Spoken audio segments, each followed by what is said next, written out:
تو اب ان کو ظاہر ہے کہ الگ کرنا بہت مشکل صورتحال ہے، اور افغان طالبان کے لیے بھی یہ ایک بہت بڑا چیلنج ہے کہ کس طریقے سے اس مسئلے سے نمٹا جائے۔ ایک تجویز آئی تھی کہ جو افغانستان کے مشرقی صوبے ہیں یہاں سے پاکستانی طالبان کو منتقل کیا جائے کچھ وسطی صوبوں میں، کچھ شمالی صوبوں کی طرف، لیکن وہ تجویز جو ہے اس میں بھی پیش رفت نہیں ہو سکی۔ اس حوالے سے کوئی فنڈز دینے کی بات بھی کی گئی تھی کہ جی پاکستان اس کو مالی حوالے سے سپورٹ کرے گا افغان حکومت کو، اور پھر ان لوگوں کو وہیں پہ بسا لیا جائے گا فیملی سمیت، اور ان کو پھر ظاہر ہے کہ وہ پھر پاکستان نہیں آئیں گے، کیونکہ وہ اگر پاکستان آتے ہیں تو پھر وہی صورتحال جو ہے وہ شروع ہو جاتی ہے۔ آتے ہیں اس دوسری خبر کی طرف کہ ایک مبینہ قاتل کو پکتیا کے دارالحکومت گردیز کے سپورٹس اسٹیڈیم میں سر عام جو ہے مبینہ قاتل کو موت کی سزا دی گئی، اور اس موقع پر جو ہے یہ میں میرا خیال ہے تفصیلی آپ کو بتا چکا ہوں، لیکن اس میں یہ ہے کہ یہ جو تنقید کی جاتی ہے اس قسم کی سر عام سزاؤں کے حوالے سے، کہ اقوام متحدہ کی طرف سے بھی، انسانی حقوق کی تنظیموں کی طرف سے بھی، کہ اس طرح کی جو سر عام سزائیں ہیں یہ بنیادی انسانی حق سے متصادم ہے، یہ ظالمانہ ہے، یہ غیر انسانی ہے، یہ ذلت آمیز سلوک ہے۔ اور پھر اس جو افغان طالبان ہیں وہ کہتے ہیں کہ جی ہمارا اپنا نظام مملکت ہے، ہمارا اپنا نظام ہے، ہم شرعی سزائیں دیتے ہیں، اور ظاہر ہے کہ قاتل کو پھر سر عام آپ سزائے موت دیتے ہیں۔ بہرحال یہ واقعہ ہوا ہے اور اس کو انٹرنیشنل میڈیا نے باقاعدہ رپورٹ بھی کیا ہے۔ جو صورتحال اس وقت خیبر پختونخوا کے جنوبی اضلاع میں ہے، اب یہ جو ویڈیو ایک وائرل ہوئی ہے، بلکہ کچھ 3-4 ویڈیوز وائرل ہوئی ہیں، یہ حوید بازار کی ویڈیوز ہیں۔ بنو میں ایک تھانہ ہے، پولیس اسٹیشن ہے حوید کے نام سے، یہاں سے 200 گز کے فاصلے پر یہ بازار ہے، چھوٹا سا بازار ہے، اور یہاں پہلے بھی اس قسم کے ملیٹنٹس جو ہیں یہ موٹر سائیکلوں پر سوار ہو کر یہاں پہ آتے رہے ہیں،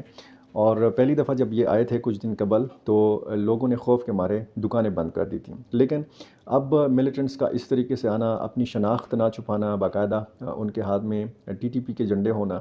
تو یہ اس بات کا ثبوت ہے کہ ملیٹنٹس جو ہیں اس علاقے میں کافی مضبوط ہو رہے ہیں یا فعال ہو رہے ہیں، یا ان کی جو ریٹ ہے وہ مضبوط ہو رہی ہے۔ پہلے یہ کہا جاتا تھا کہ جی عشاء کے بعد پولیس باہر نہیں نکل سکتی ان علاقوں میں، پھر کہا گیا کہ جی عشاء نہیں، مغرب کے بعد نہیں نکل سکتی۔ گورنر خیبر پختونخوا نے کہا تھا کہ جی ظہر کے بعد یا عصر کے بعد جو ہے معاملہ الٹ ہو جاتا ہے، اور یہاں پہ پولیس تھانوں کے باہر موومنٹ نہیں کر سکتی۔ اب یہ دن کی روشنی میں یہ ساری صورتحال ہے کہ باقاعدہ اسلحہ بردار باقاعدہ ان کے ہولیوں سے لگتا ہے، باقاعدہ ان کے جھنڈوں سے لگتا ہے کہ ملیٹنٹس ہیں، اور جس طریقے سے بنو میں امن مارچ ہوا تھا اور بنو کے لوگوں نے مطالبہ کیا تھا کہ جی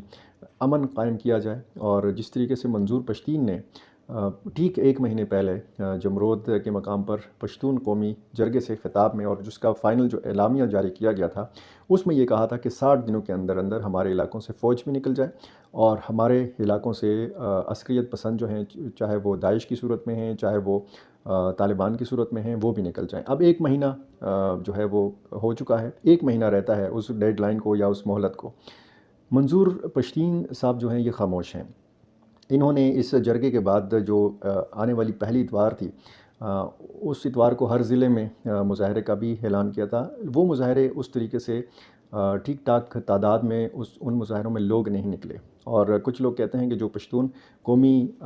جرگے کا انعقاد ہوا تھا اس میں بھی اس طریقے سے لوگ نہیں جمع ہوئے جس طریقے سے کہا گیا تھا کہ جی لاکھوں کی تعداد میں لوگ جو ہیں یہ جمع ہوں گے اور پھر یہ کوئی فیصلہ سنائیں گے۔ وہ ظاہر ہے کہ فیصلہ تو نہیں تھا، سارے مطالبات ہی تھے۔ اس میں اس قومی جرگے میں باقاعدہ یہ بھی کہا گیا تھا کہ قبائلی علاقوں کے لیے مفت بجلی دی جائے، اور جو خیبر پختونخوا کے علاقے ہیں وہاں پہ 5 روپے فی یونٹ جو ہے یہ بجلی دی جائے۔ اس حوالے سے بھی کوئی پیش رفت نہیں ہے۔ PTM کالعدم ہے، PTM پر پابندی لگائی جا چکی ہے، اس حوالے سے بھی کوئی پیش رفت نہیں ہے۔ منظور پشتین اپنے اس جرگے کے اعلامیے کے نکات کے حوالے سے خاموشی اختیار کیے ہوئے ہیں، ان کے ساتھی خاموش ہیں۔